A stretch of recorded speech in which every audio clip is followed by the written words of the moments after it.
Hudson O'Neal has provided an update on exactly why he left Rocket One Racing, as well as what his plans are for the future moving forward in 2024. Before we get into this, I'd like to ask you, please hit that subscribe button, hit that bell for notifications so you don't miss any of our future videos here at John Trent Racing.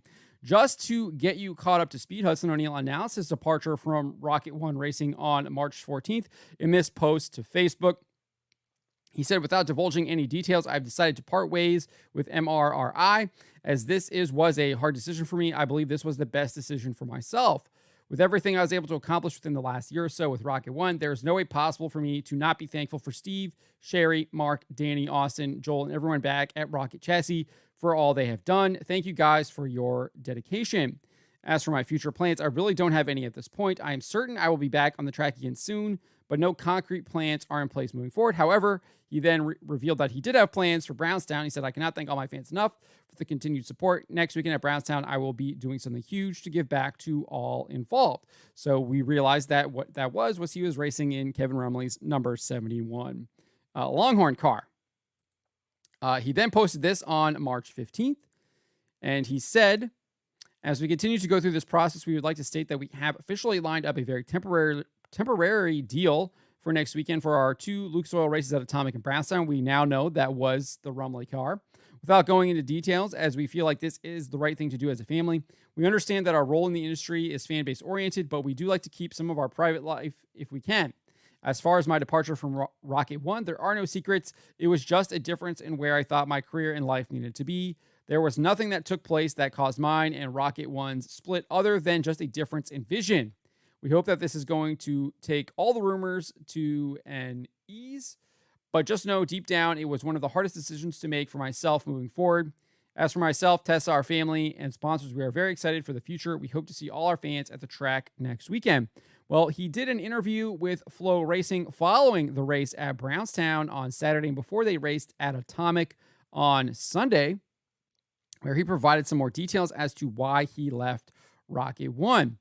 And he specifically addressed that post where he talked about that it was a difference in vision. And he said, a difference in vision is what I put in my Facebook post. And the more I thought about that, I don't know if that's the right wording. Listen, some things just aren't made to be. It's one of those things that we had a lot of success and a lot of fun together. We didn't feel like the connection was there, so we parted ways. It was what it was. So just to be clear, I think it's just Hudson O'Neal felt this way. I don't think Mark Richards felt this way because we'll find out that he was completely blindsided by the decision. But Hudson went on to say, I'll forever be thankful for the year and a half I had at Rocket One Racing. It taught me a lot. It taught me how to race. It taught me a lot. Those are skills that carry on for a lifetime. And then obviously goes through all the accomplishments that he did at Rocket One, winning the World 100, winning the Lucas Oil Late Model Dirt Series Championship. And he goes on and says, it was tough. The hardest thing was we were so successful. But sometimes that success isn't everything. I feel like it was time for a change. I just couldn't put the feelings down anymore. So we made a change. I wish those guys all the best with Tim McCready. Timmy is an excellent racer, one of the best to ever do it. It doesn't matter if they were off a little bit tonight in their 11th place run. They will find their way back and win races. That's just who they are. So you do see this right here. It says Richards was completely blindsided by the split. So it wasn't a mutual decision. It was Hudson O'Neal felt that way because it doesn't seem like that's the way Richards felt if he was completely blindsided. And this is what Richards had to say. Hudson O'Neal is one of the most respectable young men that I've ever worked with, and all the rumors out there that social media has blasted off with are totally untrue. Hudson will always be part of Rocket One's history, and we were proud to have him on board. We can't say enough about how great a guy Hudson is. We wish him the best in the future, and I'm sure he will have continued success in his career. So O'Neal then they switch back to O'Neal, and they talk about why he couldn't put down the feelings down anymore. He explains why he couldn't put down the feelings anymore. And one of those is the pressure that comes in driving the Rocket One car. And he says right here, it is. You have the pressure of the outside world bearing down on you all the time. But that's just the world we live in nowadays. There's not a lap that's not unseen anymore.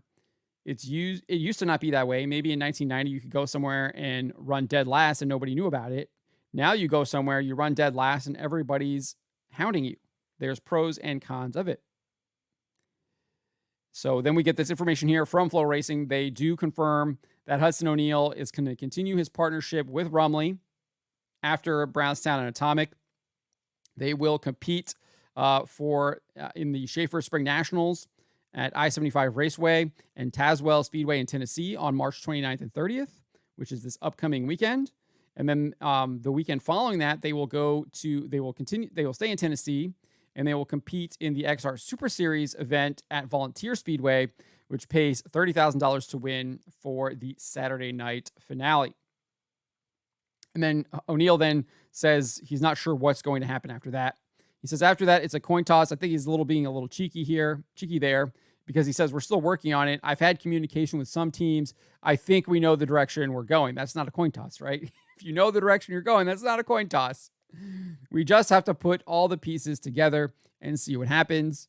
Nonetheless, I'm really excited for these couple weeks with Kevin to learn these race cars a little bit. It's a new challenge for me. Sometimes it's good to have new challenges. So if he's trying to learn the race cars, I would assume that he's going to stay in a Longhorn, is what it sounds like. It sounds like he's going to continue to race in a Longhorn moving forward. He then reflected on his race at Brownstown. He said it was a good night from what could have been a not so great night. He started 14th of 23 cars, and he finished, it says 14 of 23 cars in his qualifying group, but made up enough ground in his heat race, going 7th to 4th to start the main event in 16th. And then he goes on and says, it's just a big change. It's new everything. It's taking some getting used to. We kind of worked all night to find what I was looking for to try and make me comfortable. We achieved that in the heat race. I felt like we were able to make a couple adjustments to get better. And then it says he raced in a Longhorn previously. He won 5 times that year, including the Jackson 100 at Brownstown and a World 100 prelim to boot. He goes on and says he's talking about Rumley, said that he's great to work with. He's very, very open-minded and understanding if I might need something just a little different.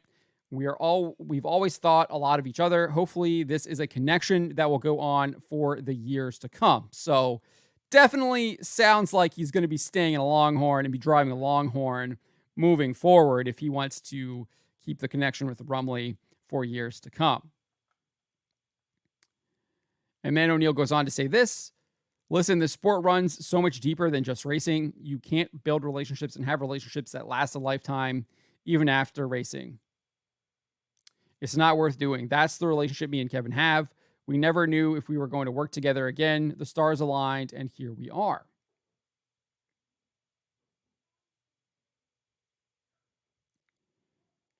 Goes on to say this: one of my buddies, and he didn't know what was going on. He was like, you want to go fishing with me? The offer is out there, is still there. It's crazy how things happen. It was good for me to get away for 2 days and not think about racing, not think about anything. It worked out really good. Blessings in disguise happen like that sometimes. And he says, I probably made a lot of people mad. I can't tell you how many people have come up to me today and say, does your phone not work? It's just sometimes whenever you go through something like that, it drains you so much you don't want to talk to anybody. It's a hard thing to deal with a little bit. The best thing for me is to gather my thoughts, make a good decision for me, focus on myself and what I was saying and not what everybody else was saying. So it was actually, apparently the fishing retreat was actually a 2-day fishing tournament where he and his friend placed 11th of the 34 competitors. And he says it was a lot of fun and something I never got to experience because we're always so busy racing. I was jobless for a little bit, so I had every opportunity to go, and I was like, I'm going to go. And it was a little bit of a reset for me just to get away, go do something that's completely different than racing. It was good for me mentally. He says he's tried to steer clear of the Facebook and Twitter and everything the last couple of weeks. It's not healthy to look at that stuff all the time. Yeah, so I've had a lot of people around me who are great supporters of me through all this. It's been great. And then the article concludes with Hudson saying, it's times like this you lean back on your family and see what you have at home is very, very important. I have a great home life, a great girlfriend, great parents. It's been very nice. I couldn't ask for more. So that is the latest from Hudson O'Neal. He will be competing with Rumley and Longhorn for at least the next 2 weeks, with the Spring Nationals this upcoming weekend, and then heading to the Volunteers and staying in the Volunteer State for their big race, $30,000 to win race at Volunteer Speedway for the XR Super Series. And then it does sound like he's going to stay in a Longhorn. It's unclear if he's going to continue to race for Rumley or in Rumley's car, but it does sound like he is going to be racing in a Longhorn. Obviously, he says he's been talking to a bunch of teams. I think he cheekily said that it was going to be a coin toss, because then he says right after that it's going to be, he knows the direction they're going to go. So it looks like he is obviously going to probably continue racing for the Luke Soil Late Model Dirt Series Championship. I know following Brownstown, he was only 10 points behind Ricky Thornton Jr., and they're probably still really close after the Sunday race at Atomic. I haven't looked at the standings since then, but one would assume that he's going to continue to try and defend his championship. It's just really unclear exactly who he's going to be doing that with. Obviously, it does, in my opinion, it sounds like he's going to stay in a Longhorn. So we'll see what happens. But that is the latest from Hudson O'Neal. Let me know what you guys make of what Hudson had to say here. Let me know in the comments below.